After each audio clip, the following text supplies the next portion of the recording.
দেখ দেখ বান্ধবী কিভাবে হাসে, আমরা কি পাগল হয়েছে? আয় আমার বয়ফ্রেন্ডের ফোন দেই।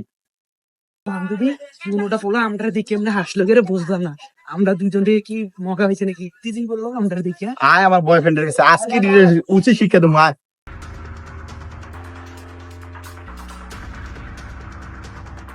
এই শোনো না, ক্যাম্পাসের এদিকে দুটা পোলা ভাই আমরা ইত্যাদি করছে, আমরা এদিকে হাসাহাসি করছে। আমরা কি পাগল নাকি? ভাইয়া একটু আসেন না ভাইয়া প্লিজ। কি তোমরা টিস করছে কোন জায়গা? ক্যাম্পাসের দিকে ভাইয়া। চলো তো।